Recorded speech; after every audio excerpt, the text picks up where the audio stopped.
A fun one today, Mock Draft Wednesday, 2026 NFL Mock Draft, kicking things off with the Jets. They're the only team in football yet to record a win, or at least in the NFL. And a lot of their problems do stem from the quarterback position. It's not their only problem, but it's a factor. Justin Fields has been benched. Tyrod Taylor is obviously not the quarterback of the future. The Jets are picking at number 1 overall. This is going to be a QB. And it's a name that I want to talk more about because this guy has just been nails this season. I'm not sure he'd be my QB1. I want to remind everyone that a mock draft is not exactly what I would do, unless specified at the start of the video, but what I think will happen. And early in the season, we're in mid-October, late October. This is kind of more food for thought, experimenting with different ideas of what could happen. I'm getting Ty Simpson off the board at number 1. This guy's been incredible. Alabama quarterback, former 5-star, I believe, and has just sat for a while at Alabama, learning the system, I guess, for the most part, even though there's been some change there with Kalen DeBoer coming in, and he has been awesome. He had a bit of a rough start in week 1 against Florida State, right? No question. After that, this guy has been incredible. It's the accuracy, and I think a lot of the reason that people are down on this quarterback class is because no one has absolutely incredible tools. No one has, like, absolute rocket arm, insane mobility, insane improviser. But these guys are just play within the construct of the play in structure, and do what they're supposed to do. Boom, it's a 3-step drop, back foot, balls out, right? And that's a lot of what's happening. I mean, Mendoza's in a very heavy RPO offense, so that's not exactly the most translatable, even though there's a lot of, RPO being run. We'll talk about Fernando Mendoza a little bit, but Ty Simpson's been awesome. The accuracy's been incredible. When Alabama needs a play, Simpson is delivering. He is accurate. He is on time. And when I talk about quarterback, the things I want to see, it's on time and on target. I do like to see a little bit of improvisational ability as well to show me that you can do it. But be smart, be careful with the football, but don't be afraid to, make some big-time throws. And that really is the theme of the quarterback class for me so far. Simpson goes to the Jets. At number 2, we're getting Fernando Mendoza off the board. This video is sponsored by Underdog. It's the best place to play daily fantasy sports. And with NBA tip-off here, they're offering so many promos and gimme picks to start the season. If you're new to Underdog, click the link down in the description. Use code BENGAL, and you'll get $100 in bonus funds or bonus entries when you play your first $5 entry, win or lose. For NBA tip-off, they featured this Kevin Durant gimme pick, and they're doing daily promos all month long just like this. There's so many different bonuses you can apply, profit boosts, and you can play in so many different states like Georgia, Missouri, Texas. So make sure to use code BENGAL, play responsibly, and thank you to Underdog for sponsoring this video. And this is one of those guys that I have an incredible amount of confidence in. And I do think he's got a surprising amount of athleticism. There's some Jared Goff, Matt Ryan comps being thrown out there. He's a bigger body, but he's got some decent mobility to him. And I'm not sure that's going to be plus as he goes through his career. But this is a guy that was heavily recruited by all the smart schools you can think of, right? He had offers to go play football at Yale, ends up going to Cal Berkeley, which is a super good school, right? And of course, focusing on football, goes to Indiana under Curt Cignetti, which is a good school in its own right. I'm not taking anything away from Indiana, just saying it's not Yale, right, or even Cal. But Mendoza, clearly very smart, and it shows on the football field. I think this guy is going to win over coaches. I think he's probably going to be the number 1 overall pick. If you look at how his teammates talk about him, how he talks about his teammates, this guy is a leader. He's a player that clearly a lot of players around him would be very happy to call a teammate, and his ability on the field is fantastic. He's accurate. He can really hit every throw. I'm a big Fernando Mendoza guy, and he's from Miami, so I kind of wanted to fit him in here to the Miami Dolphins. I just don't think Tua's the guy. There is an out in his contract after 2026. I know the Dolphins have a lot more needs than just quarterback, but quarterback is a need. You're picking at number 2 overall. You can get a franchise difference maker. Fernando Mendoza here to the hometown Miami Dolphins. At number 3, arguably the best defensive player in college football this year, Ruben Bain. They're really a top 3 for me. It's Bain, Downs, and Arvell Reese, who have been the best 3 players on the defense side of the ball in college football. Bain was quiet like this past week, but for the most part has been the guy. He plays one of the more premier positions. If you're talking about who's in play to be the number 1 overall pick, the 3 positions that you're going to find: quarterback, offensive tackle, and edge. So you have the quarterback, the guy who protects the quarterback, maybe the most important, and then the guy that rushes the quarterback. It is a quarterback-centric league, and you're starting to see interior defensive line get valued a lot as well. We've seen that get, picked number 1 overall in the past before, and I wouldn't discount that as a possibility in the future. Just not sure it's going to happen this year. Even though Peter Wood's starting to play a little bit better and was great last year, I think he's a stud player. He was my number 1 player coming into 2025, and he's still going to be very much a part of that top conversation. It's just about, okay, who goes after the QBs? Because the quarterbacks typically will be the first off the board. With the Saints, though, we are going to go Ruben Bain. Edge is a need for the future, and Bain is a really, really good player. Can definitely defend the run and is really showcasing what he can do as a pass rusher this year as well. Titans at number 4. I've been doing this. I'm going to keep doing it. It's Jordan Tyson. I think I've seen a couple Titans fans in my comment section saying, hey, they shouldn't take a receiver. You have some rookies playing well. I don't think some rookies playing fairly well by the low standard that you have there in Tennessee at the moment should stop you from taking what is clearly the best receiver on your team. That would be Jordan Tyson tomorrow. He's a great player, and I think you saw at the end of this last game on Saturday playing hurt. This guy is a dog, and he's one of these guys that I've talked about, just like Mekhi Lemon. These guys just have that it factor, right? They're going to find a way to make a play when their team needs them to make a play, whether it's a contested catch, whether it's getting open and then making, defenders miss after the catch. They just make things happen. Jordan Tyson's one of those guys. I think he's a wide receiver 1 in this draft class, and the Titans could absolutely use help there. Yes, offensive line, defensive line, defensive backfield, all needs, right? I would not discount that at all. But Jordan Tyson's the best player you can take here for your needs, in my opinion. At number 5, have the Ravens. They're bad. I mean, they keep losing and losing and losing. I think they're going to be a little bit better when Lamar Jackson comes back, but he's not back right now. And are you going to end up with a top 10 pick if you're Baltimore? Probably. You started 1-5. It's not a definite, like the NFC or the AFC North is weak, right?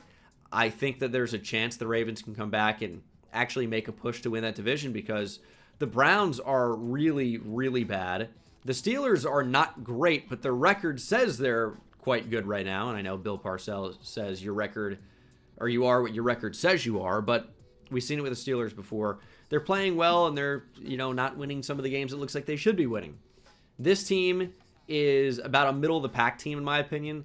They're like an 8 or 9 win team. Maybe they could win 10 off to their hot start, right? But this is not an unbelievable, unbeatable team. And we obviously know the Bengals aren't very good. So could the Ravens still somehow manage to win the division? It's not out of the question, but time is running out very quickly. Anyway, all that to say, right now they're at number 5. We're going to give them a pick at number 5. And I really, really like Arvell Reese. I keep talking about him. I keep getting him higher and higher and higher in these mock drafts. We've been talking about him since week 1 of the college football season when he really had that breakout performance against Texas. He is an animal. He can rush the passer. He's really one of the best linebackers I've seen in recent memory with shedding blocks. You cannot block this guy. Can't do it. And that really is in the run game. But he also flashes as a pass rusher. He is a dominant player. And when all is said and done, he's going to be a top 5 player for me in this draft class. There's no question. The only question is, how high does a linebacker go? Typically not this high, right? However, Arvell Reese has the ability to rush the passer at a high level. That elevates him. And when you talk about the versatility, the different ways you can deploy him on defense, he is a defensive coordinator's dream. And I could throw an adjective in front of dream, but we'll just stop at dream for now. That boosts his value, and that puts a player like Arvell Reese into the top 10, certainly, I would say, at this point, and into the top 5, potentially. At number 6, we have the Cleveland Browns. We're going Dante Moore, keeping him to the Browns. It's what I did last time. It's what I'm doing this time. And I did say he's from Cleveland, East Cleveland, in my last video, and he is. However, he moved. He went to high school in Detroit.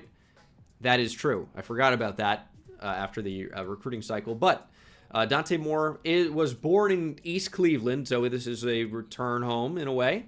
And the Browns, if they're picking this high in the draft and one of the top quarterbacks is available, I think quarterback is absolutely in play. Not for sure, but I mean, a lot of teams in this draft need tackle. Here's the problem. The tackle class is really not very good, and I've talked about this, and I've said for some teams they should pass on a tackle, and like the Cardinals, for example, right? I had a receiver because, there aren't that many good tackles in this class. They should probably just take a receiver. And then I gave the Texans a tackle with the next pick, and it's like, how does that make sense? And I get that, right? But it's best player available, and sometimes teams have such a desperate need, like the Texans have such a desperate need on the offensive line that sometimes you shoehorn that, but and it's kind of the same thing with the Browns, right? Like, do they have bigger needs than quarterback? I think some would argue that, but I don't know that I agree because they clearly have no belief in Shador, and Dillon Gabriel isn't good, and he has really no potential, unfortunately. Dillon Gabriel, absolute best case scenario, plays on the 49ers and does, 80% of what Brock Purdy can do, which you don't really want Dillon Gabriel as your starting quarterback. It's unfortunate. I'm not trying to disrespect his ability. It takes so much to get to the NFL. You need to upgrade him long term. You really need to. The Browns need tackle help desperately. There just isn't one here that I feel that good about when Dante Moore is on the board. So we go quarterback. But for the Raiders, I will be going offensive line. I've got Francis Mauigoa here out of Miami. He is somewhat probably a guard at the next level, but I think he's been good enough at right tackle this season that he can stay out there. And for the Raiders, I look at right tackle as a need. This offensive line is really not very good, and I think Mauigoa can be a really good fit here for the Raiders. A lot of people are starting to hate on the Ashton Jeanty pick, and I totally get it because it's a running back when you didn't have the pieces in place to make him successful. And I think when it comes down to it, a lot of people fall into the trap. I'll say front offices fall into the trap of being like, we can get an offensive lineman to block for Jeanty, but we're never going to be able to draft an Ashton Jeanty. We've got to draft Jeanty because he's here, and when are we ever going to find a player like this again? When in reality, it's probably closer to we should draft this really good offensive lineman because there's not an offensive lineman that comes around like this guy every year, right? And I think you do have a case that they should have taken Armand Membou over Ashton Jeanty, even though Genty's playing great. The pieces are just not in place for him to be that successful to the point of where it's actually going to show in the stat sheet more than just, yards after contact and forced missed tackles, because he's at the top of the NFL in those metrics or near it. But it's really actually quite hard to find these plug-and-play offensive tackles that are going to be 10-year starters in the league. It's tough to find those guys. You can find production at running back later. I'm conflicted with it because sometimes it works out, sometimes it doesn't. You could basically say that about any position and any first-round pick. The hit rate on first-round draft picks is it's 40 to 50% at the highest. It's hard to get a player that's going to hit, even at the top of the NFL draft. But the Raiders here take arguably the best one in the draft and get some help for Ashton Jeanty and whoever their quarterback ends up being. Because they need a quarterback, right? But which quarterback are you going to take? I've had Lenore Sellers in the past. I actually don't think he's going to declare. I'm going to get him in this mock draft anyway, but the situation at South Carolina has been really, really, really bad this year. The O-line's bad. There's nobody to throw to. It's really not an environment conducive to being successful. He needs to transfer. He's not ready, and it's hard for me to put him in the top 10 now. It's hard because we just haven't seen it enough. And I think a lot to blame for that is the environment at South Carolina. Giants at number 8. Similarly to my conversation of, why take a tackle when we can get anyone to play on the offensive line? We got to take the generational running back, right? We're going to have a similar conversation at receiver right now because I'm going to have the Giants go Carnell Tate. but this is a lot of the way the NFL drafts. And Carnell Tate's awesome. So this is not a Carnell Tate is overrated conversation. That's not where this is about to go. But what I will say is why Carnell Tate over Mekhi Lemon. Mekhi Lemon is awesome. He doesn't quite separate at the same level. And he's not the same, I won't even say height, weight, speed type of freak that Carnell Tate is, because Tate's sub 200. But he doesn't have the same size and overall athleticism. He's maybe 6 foot, sub 200, but he plays like he's 6'2", 210. He doesn't really separate at an elite level, but he makes these contested catches. He's good after the catch. He's got some route running nuance to him. It's not like he can't separate. I'm not trying to say that he can't, but it's like an Emeka Egbuka type situation. So the conversation is, why would we take Emeka Egbuka or high-end comps, Jackson Smith-Njigba, Amon-Ra St. Brown, when we could get Julio? And that's what these teams are trying to do when they draft the super athlete over the guy that's going to have a super high floor. Why take this guy when we could get Julio, even though that's the 1% outcome? But at the end of the day, teams do tend to draft the better athlete, the bigger, more explosive athlete over the guy that's more of the technician, kind of like gritty, finds a way to get it done. So we're going Carnell Tate over Mekhi Lemon. I really like both players. It's not a shot against either. It's just the realities. Tate is a bigger, better athlete, and teams value that more than, is he going to be his slot? Is he going to be a Z? Can he even play the X? Is there any chance there? And I think that matters less in today's NFL because we see Jackson Smith-Njigba. We're really even more Amon-Ra St. Brown. You don't need to necessarily dominate on the outside to be a productive NFL player. You can eat in the slot. And then we see these guys still, if you're a good enough player, you can end up winning on the outside regularly, the way we've seen JSN do, the way we've seen Amon-Ra St. Brown do. Anyway, that's the mini rant, kind of. That's just to say, yeah, we see better athletes get taken over the worse athletes, even if they're not bad, because teams are going for the home run when you might have an easy double. Anyway, Cardinals at 9, going Spencer Fano here. He hasn't played amazing this year. He hasn't been bad. He's just been fine. And when I watch him, I just want a little bit more. And the athleticism overall is pretty good. And the tape was pretty good last year. But this year, both the Utah tackles, Caleb Lomu as well, over on the other side, just has not been particularly impressive either. And I know the left tackle versus right tackle thing matters less now. It's just go out and get 2 good tackles. And Fano over on that right side has just not been as good as you would want of a top 10 pick. But it is a big need for the Cardinals. You don't have to move him.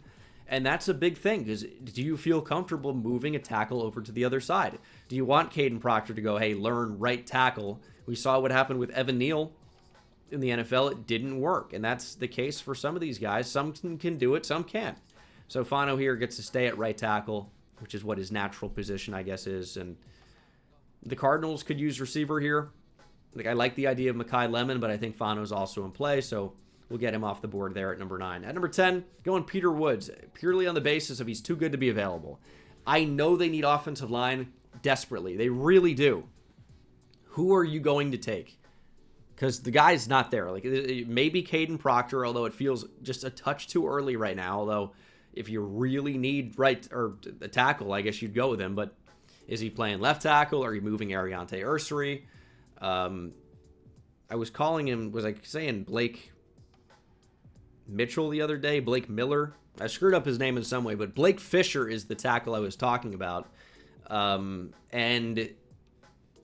I guess they're young, right? You have Titus Howard still in the mix, but the interior defensive line is actually like not all that good for the future, and Peter Woods is arguably a top 5 player, top 3, top 2 player in this draft. So him at 10 is actually incredible value, and even though you really could use help on the O-line, I'm not drafting a running back here, even though I think there's a pretty good chance Jeremiah Love ends up being a top 10 pick. It's just tough to rationalize a running back that high. The same thing with safety. It's tough to rationalize a safety inside the top 10 if it doesn't make absolutely perfect sense, but it typically doesn't because these teams picking in the top 10 have more impactful needs. Anyway, Woods is a great player, and would be a steal here at number 10 right now. It's just, I want it to be O-line because I know the Texans need it so badly, and I know C.J. Stroud needs help so badly, but Peter Woods is just the best player here. At really a position of need also for the Texans, in my opinion. Bengals at number 11, another team that you could use O-line help, could use safety help, so Caleb Downs is going to stick it out here, but they could also use edge help. I think the Trey Hendrickson era might be over in Cincinnati, and Keldrick Falk could be the next guy up. Really good player. Was great against the run last year. I had a really good game on Saturday. Even though he hasn't been quite the same player against the run, his body type has changed a little bit this season. And he's maybe a little bit lighter, trying to show off more of that pass rush ability. But you have seen it. He's been great. And the Bengals here could just use more help on the D-line. And they're getting some big, versatile defensive ends. That's kind of what they like, with drafting Shamar Stewart. We'll see what his career ends up looking like. But Keldrick Falk is kind of the build off the edge that the Bengals gravitate towards, and he's a really good player.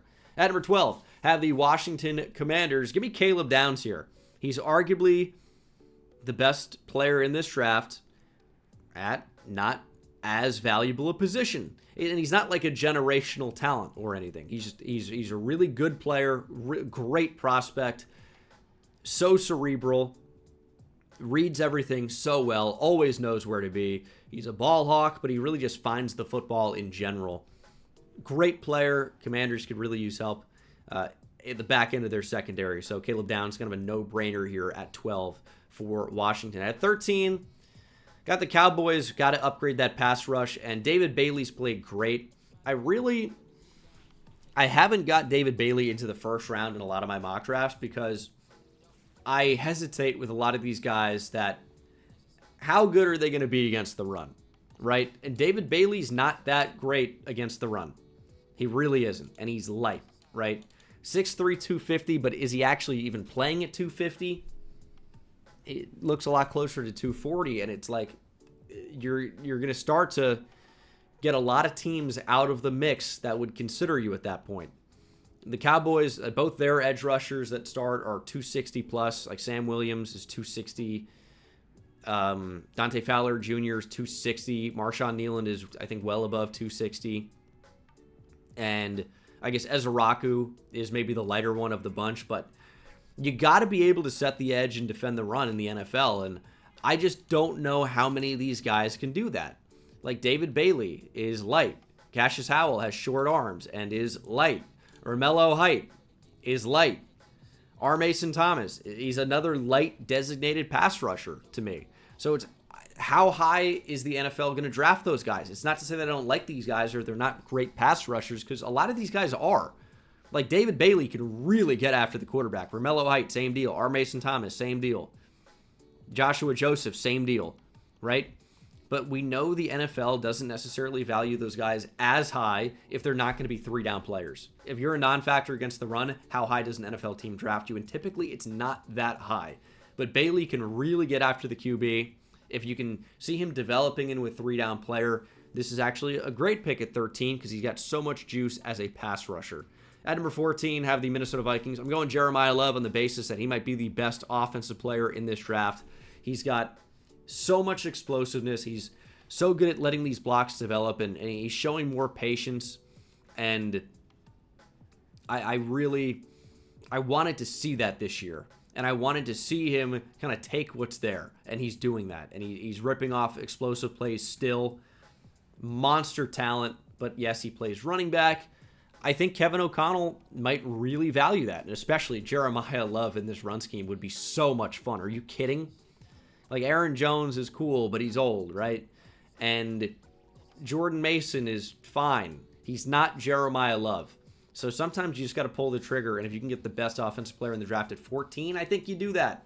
As we get to another fun fit for me here, even though I get the Chiefs have more needs. You'd love Jeremiah Love here. He's actually off the board, though. This has kind of been a theme of mock drafts the past few years. How long is Travis Kelce going to stick around? How long? How long? I think we're getting to the end. And he's still a very solid player. But I'm going Kenyon Sadiq. He's one of my favorite players in this draft class. And I would love to see what he looks like in this Chiefs offense. He can run block, but he's also so good as a receiver. But he can really, really block. And I think the value to the Chiefs offense, especially with how creative they like to get, especially with their tight ends, Kenyon Sadiq with Patrick Mahomes and Andy Reid would be absolutely electric. Love him as a player. And I know it's like, oh, you're giving the Chiefs a tight end.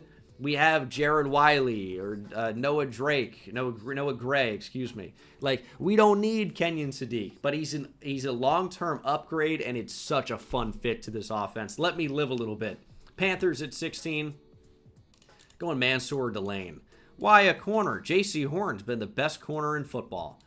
Well, yeah, like he really has been. J.C. Horn's been unreal. If I'm making a top cornerbacks list, he might be the first name that I even mention. Like, yeah, obviously Patrick Surtain and their Christian Gonzalez, but oh my goodness, J.C. Horn's been incredible. Outside of that, it's actually not an amazing cornerback group.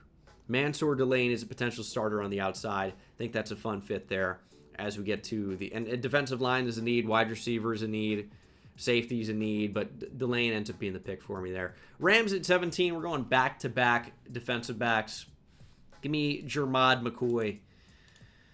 Coming back from injury, Jermod McCoy is unfortunately a wild card. We have not seen him in 2025, but he was so insane last year that he's still going to get first-round buzz. He was maybe a top 5 player last year, and we just haven't seen him this year. So who knows what you're going to get? You might end up getting great value because he could have been a top 5, top 10 pick. Here he is at 17 because we haven't seen him. He's been hurt. Rams could really use help at corner, but also tackle, also quarterback. Just didn't really see the right one to take here at this point. Like, if you're thinking about a quarterback, it may be like, hey, back into the first round, Jackson Dart type territory versus somebody in the middle of the first round or at the top here. So we'll see. Bears at 18, going Caden Proctor. Tackle's a need. I mean, you look at, like Braxton Jones has been hurt and then also is a free agent. And then they had Benedette playing, who is, I think, a UDFA that played a little bit last year and is now starting at left tackle and isn't good. You could absolutely use an upgrade at left tackle. Caden Proctor is starting to play pretty good football, and he's a really good run blocker. I think there's going to be some value there in the Ben Johnson offense. Browns at 19. Maybe Caden Proctor would have been the pick there, but not available. We're going to go Mekhi Lemon because receiver is a need. Pair him up with your quarterback of the future in Dante Moore, and Mekhi Lemon is awesome. So good after the catch. He understands the nuances of route running. He's got great ability to go up and get the football, contested catch machine. He just finds a way to be productive and finds a way to score. He is maybe a top 10 player in this draft. You get him at 19. Chargers at 20, going Cassius Howell. So explosive. He was a name I talked about coming into this year. And yeah, short arms, supposedly. However, he doesn't really win that way, so it's not as concerning to me. He's not somebody that's like, I'm going to bull rush you. He's more of, I'm going to set you up, and my counter moves will annihilate you if you have an answer for the speed. Dart back inside, easy win to the quarterback. His speed is just exceptional. Much like the team that's drafting him here, he's lightning quick. And, you know, we've seen Brian Burns be successful with just being too fast for tackles, and Howell has some of that to him. Chargers need to upgrade their edge room for the future. Just can't rely on some of these guys long-term with their aging and guys not under contract. At number 21, we have the Buffalo Bills. I'm going Sonny Styles, another player I'm super high on. I've talked about him. He's a former defensive back that just kept growing, and now he plays linebacker, and he's still really good. He can cover. He can play downhill. He can really do it all, and this is like your Tremaine Edmonds type. Just a big, super athletic linebacker. And that's kind of what the Bills need, in my opinion. 49ers at 22. We're going Deebo Samuel. Oh, excuse me. We're going Chris Bell. But no, there's some overlap there. He's not quite Deebo Samuel with the football, but he is great after the catch. He's got that size that you look for. It's like, is this guy just a big running back out there playing wide receiver? But he's also a pretty decent route runner. He's starting to get super productive. He's explosive. He is fun. And I know wide receiver is not exactly the first thing you look to upgrade in this 49ers team because, yes, they need help in the O-line, but there's not one that I feel comfortable. Which tackle am I putting in the first round right now? Not Caleb Lomu, not Trevor Gooseby, not Caleb Tiernan. Like, we had some guys that we were hype on early in the season. Chaplin hasn't really panned out as much. I don't know, man. It's just one of those situations where it's like, who do you go with? And I think give Kyle Shanahan another weapon to play with.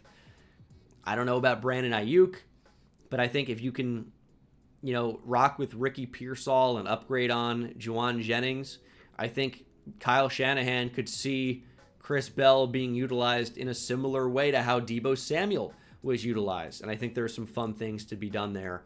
And Chris Bell ends up going at number 22. I think he's a first-round talent. At number 23, we have the Seattle Seahawks.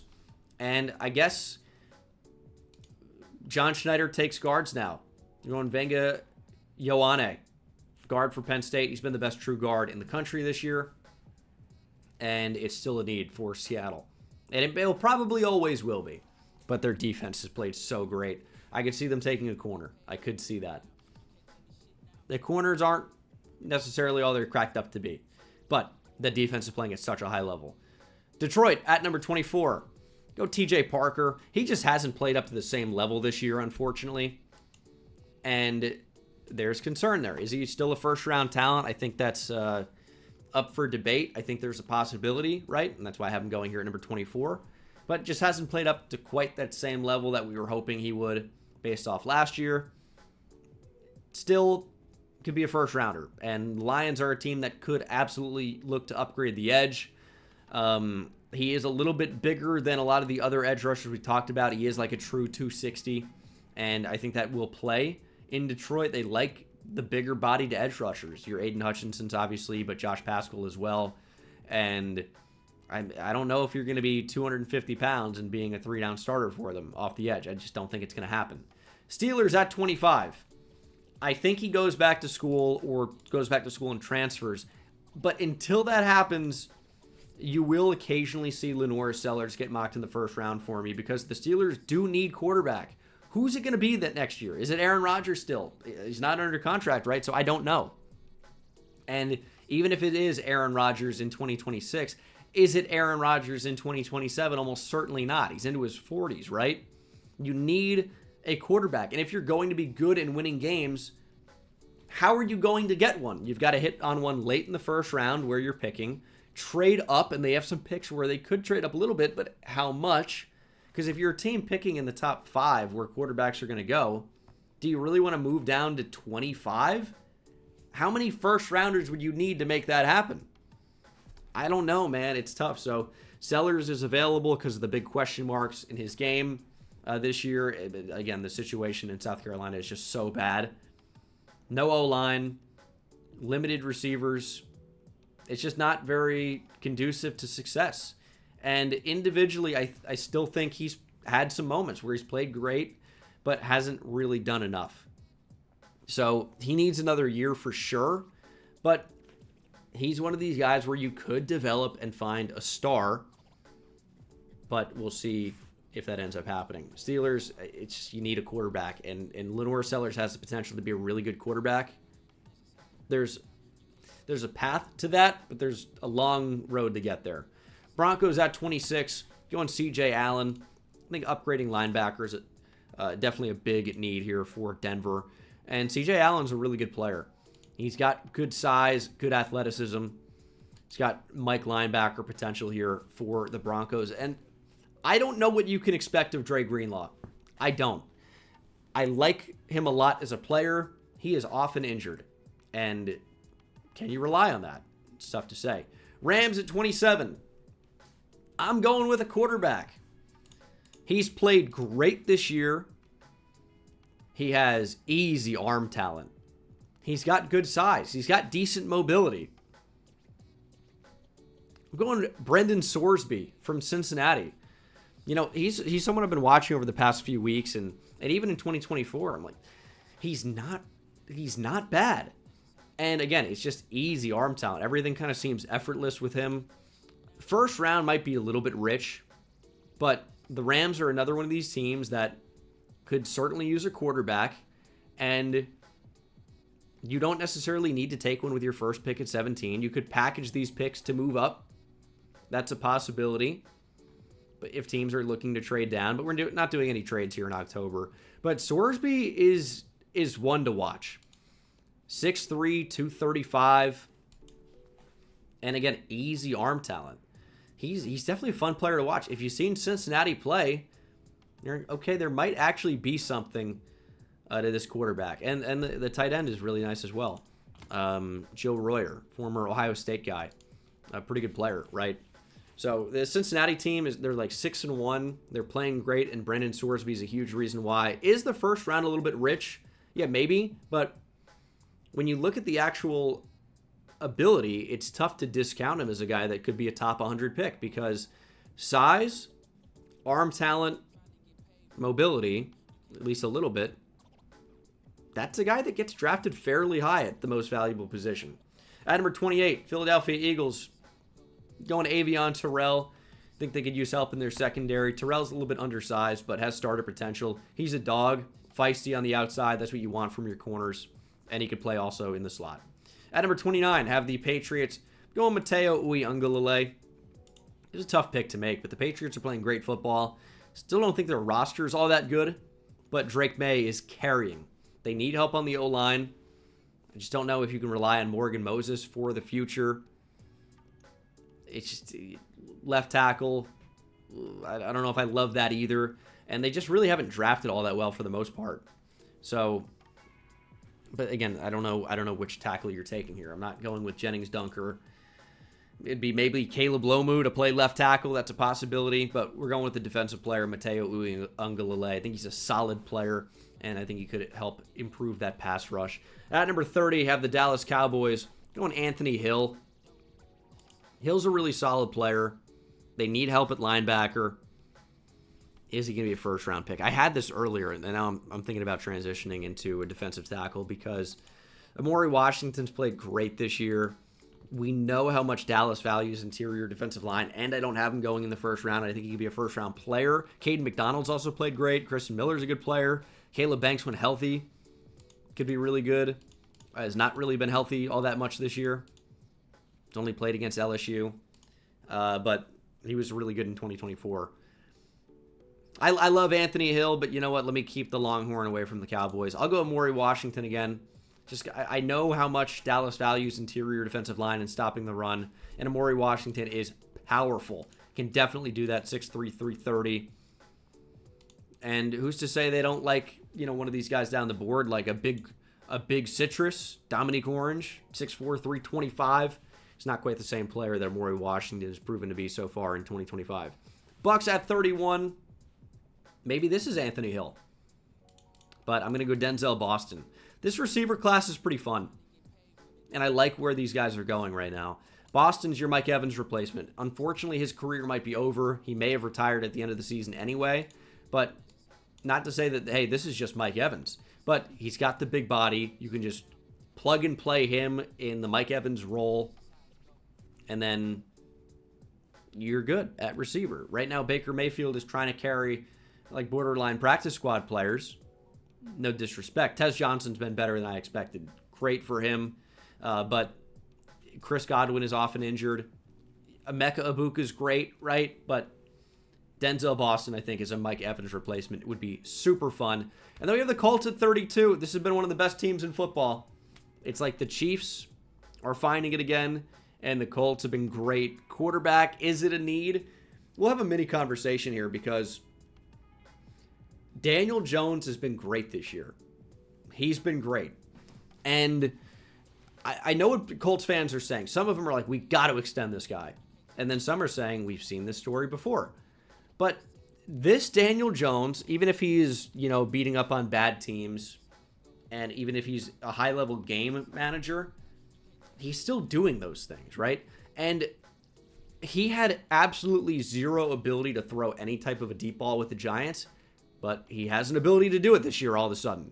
And it really is just, it's not just the change of scenery, but it's the offensive line is infinitely better than what he had with the Giants. The receiving core is infinitely better.